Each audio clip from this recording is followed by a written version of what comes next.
forward. Portia wanted to ask if she was sure the mob wouldn't come after them and where the wagon was going. But her aunt said, "Lie down. Try to sleep. We've a long journey ahead." Still afraid, Portia settled in next to her little sister and tried to be as brave as she knew Aunt Edie needed them to be.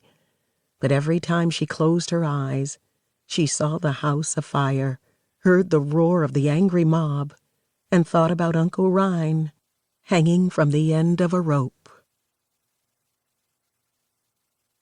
Chapter 1. Santa Catalina Mountains, Arizona Territory, Spring, 1885. I wonder how it feels to be that much in love. In response to the question, Portia Carmichael glanced up from the ledger she was working on to look over at her sister Regan, standing at the window. "I've no idea," she replied as she refocused on the column of numbers she was adding. Regan was gazing cow-eyed out at what Portia assumed were her Aunt Edie and Uncle Rhine Fontaine. The sisters were in the business office at the Fontaine Hotel, and although the 25-year-old Regan longed for love and children, Portia, 2 years older, wanted neither. Being the manager of the family's successful hotel was more than enough to make Portia's life complete. To have someone look at you that way and know you are their entire world, oh my. "Please don't swoon, or at least do it elsewhere," Portia teased. She didn't have to look up to know Regan responded with a shake of her head that held equal parts amusement and pity. "Numbers won't keep you warm at night, sister mine. That's what quilts are for. One of these days, Cupid's going to hit you with an arrow right between the eyes. I just hope I'm around to see it." Smiling, Portia ignored the prediction only to hear Regan gush, "Oh my, they're sharing a kiss." Portia sighed audibly. "Why don't you step away from the window and let them have their privacy? They're having a picnic by the gazebo. If they wanted privacy, they'd be in their suite behind closed doors." She supposed Regan was right. The couple's love was legendary, and they didn't keep their mutual affection a secret. At any moment of the day, one could round a corner and find them stealing a kiss, holding hands, as if still courting or drowning in each other's eyes. Not that Portia found their affection unseemly.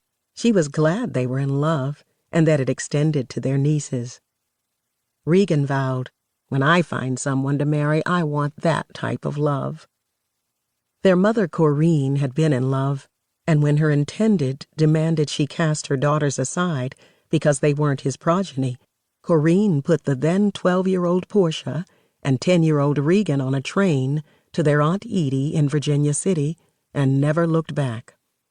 In the 15 years since, they'd not heard a word. Portia wanted no part of something that could cause such irreparable harm. She planned to remain unmarried and immerse herself in work. Work didn't break hearts.